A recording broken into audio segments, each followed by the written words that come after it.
So in December of 2000, I had a dream about the white tigress. And in the dream, I'm sort of backstage at a place like an animal park. It's like Marine World. There's a lot of construction going on. There's hustle and bustle, people and sets being moved. And then I see a white tigress being carried right in front of me. She's on a board, one person in front, one person in back, and she's on her back. And her legs are in the air, and her feet are wrapped very loosely. There's a rope that goes around one foot, and then the other, and then the other, and then the other. And I'm thinking that's not a very good way to tie up a tiger. And she's very angry. She's very, very angry, and she's trying to get free. She's fully grown. She has a huge head and big paws and long tail. So they carry her by me, and then eventually she jumps up onto a platform made out of logs way above me, and she runs away. So I had this dream. Of course, I knew it was a big dream, a very powerful dream. And I even a year later, I worked this dream in dream groups, and themes came up about feminine power, my own anger. And I am Chinese on my mother's side, but all I knew about tigers was that I was a tiger in Chinese astrology. And what I knew about that was pretty much what you get on a placemat in Chinese restaurants. That's pretty much what I knew. I entered the Indigenous Mind program in 2003. The reason I joined was that I knew I was always meant to tell my family's history. It's going to be an epic movie someday. And at the time that I had the dream, my last maternal ancestor had passed away 6 months earlier. So in 2003, I still didn't know anything about this dream, and entered the program. These are some of the elders that we saw earlier that we learned about. These are, I'm not going to read all of these, but these are the 9 tenets of indigenous science that Teresa touched on. I'll just read a few of them. Number 4, compared to Western time and space notions, indigenous science collapses time and space with the result that our fields of inquiry and participation extend into and overlap with past and present. Number 6, indigenous science is holistic, drawing on all the senses, including the spiritual and the psychic. And my favorite, number 9, humor is a critical ingredient of all truth-seeking, even in the most powerful rituals. This is true because humor balances gravity. So, being in the first residency in Maui, I came back and was starting to learn to recognize the symbols and signs in my waking life, as all indigenous people do all over the planet. And that was when I finally, when I came back, I learned who the white tigress was. And I was in a very intuitive state a few days after coming back, and something told me to go shopping.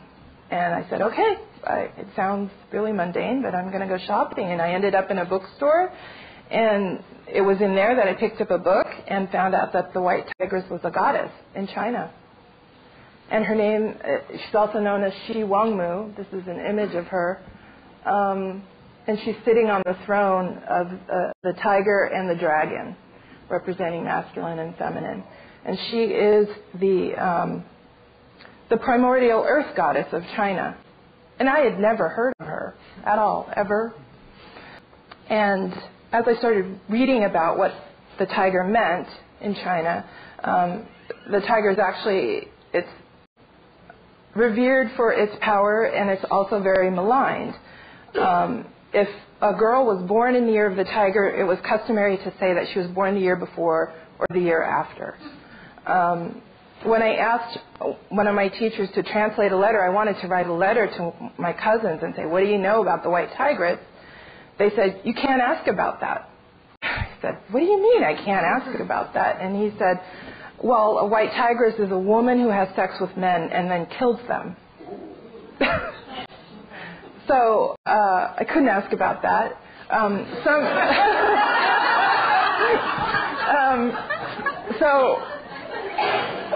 Some chamber pots are sometimes in the shape of the head of a tiger with its mouth open.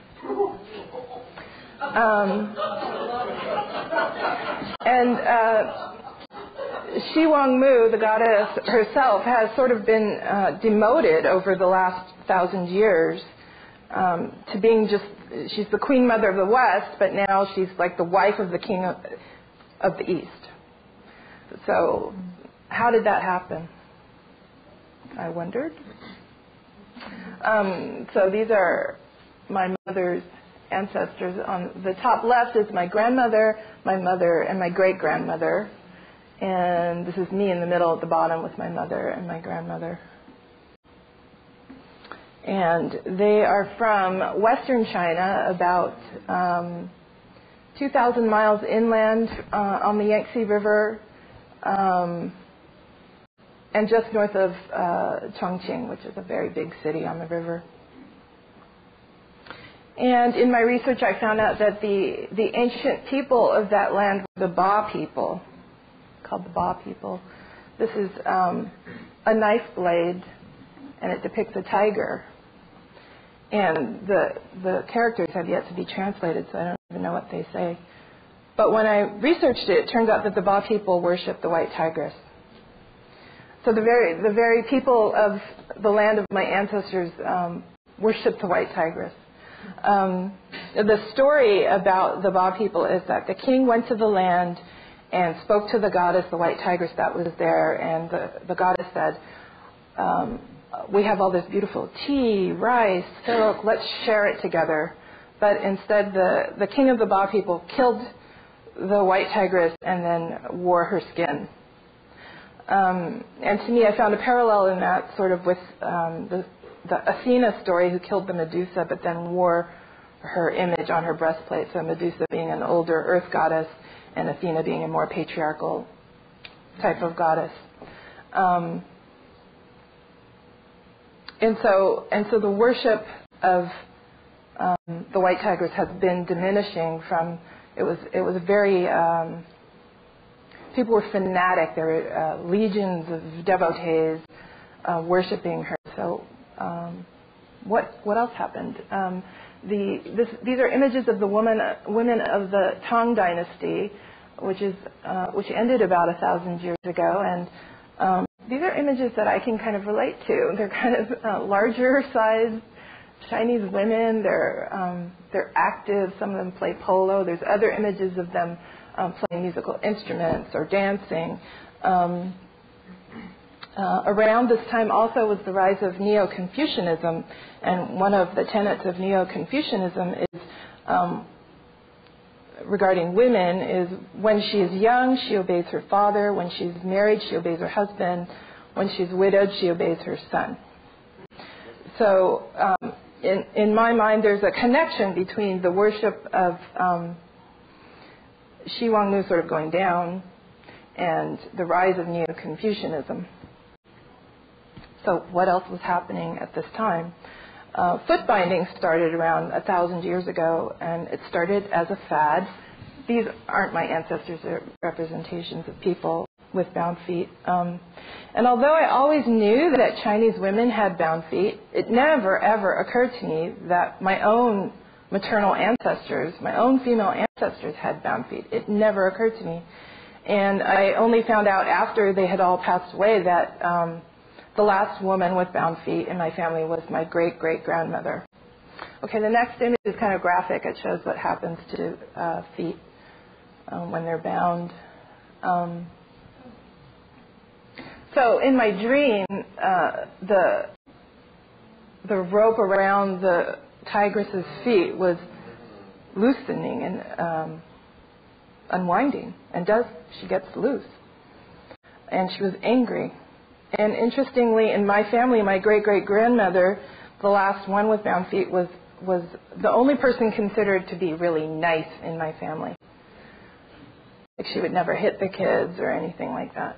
And she also spent a lot of her time kneeling, as my family were herbalists, and she would sort and clean the herbs that way. And my great-grandmother on the right was the first one to have big feet. And she was known to be a very cruel and vicious woman. Like, she would if the grandkids had done something wrong, 2 weeks later she'd throw a bucket of water on them in the middle of the night. She was just really cruel. The story of how she was born in 1900, so it was kind of early for her not to have bound feet, and they usually would start at around age 3 to 6. They would start forming the feet, and the ideal foot was 3 inches long. So a grown woman's foot would fit in the palm of your hand. But the story is that my great-great-grandfather didn't bind his daughter's feet, and when the other villagers said that his daughters would never marry, he said, well, I'm rich enough to have unmarried daughters. So I'm really thankful to him, even though I believe that the unbinding has been very painful for the women in my family. Just like there was a time in the early part of the last century where they outlawed foot binding, so they made all the women unbind their feet, and they couldn't walk without the support of the bandages at that point, so it was very, very painful for them. And my grandmother is on the left, and I think this was right when she came to America without my mother, and I imagine this is like their last day, and my mother's crying and because my grandmother's going to leave, and she really found her power through beauty. And you can see her, she looks like a Hollywood glamour woman, just very different. And that I feel like that's what she found her power that way. So the progression is sort of like my great-great-grandmother had bound feet up in the corner, and she was known as a nice person. And my great-grandmother with unbound feet was viciously cruel. My grandmother was a mean person, but less so. And my mother, by her time, that's my mother, I feel was kind of internalizing the anger, and she was bulimic for a very long time. She was in codependent relationships that were very destructive. And that's me. I'm in this line too. So I have big feet. It's funny because, ever since I was little, I always felt my feet were too big. And I do have big feet. We're size 10.5. And I have wide feet. But even in that picture, they look kind of disproportionately large to me. So my desire to bring this dream out to the public kind of started last December when there was a tiger attack in the San Francisco Zoo, and I kind of felt that it's time. I haven't talked about this dream publicly very much, and I just felt like it's time for her to come out. And I'm also dealing with my own anger issues. I'm starting perimenopause and starting to kind of snap at people sometimes out of the blue. It's kind of unusual for me. The tiger keeps coming up for me. In fact, the first night here, Teresa saw a story on Yahoo about 2 white tiger cubs going on display at a zoo in Canada. So I feel like she really came to me. The goddess really came to me. I had no idea it was her until 3 years later, 8,000 miles away from the very land of my ancestors. She's awakening, and she's angry, and she needs to be seen and heard and freed. I feel like a lot of what I do in my life is kind of for my great-great-grandmother who had bound feet. And so I feel like I walk and I dance for her, I run for her, I march in protest. I feel her with me because she couldn't do that.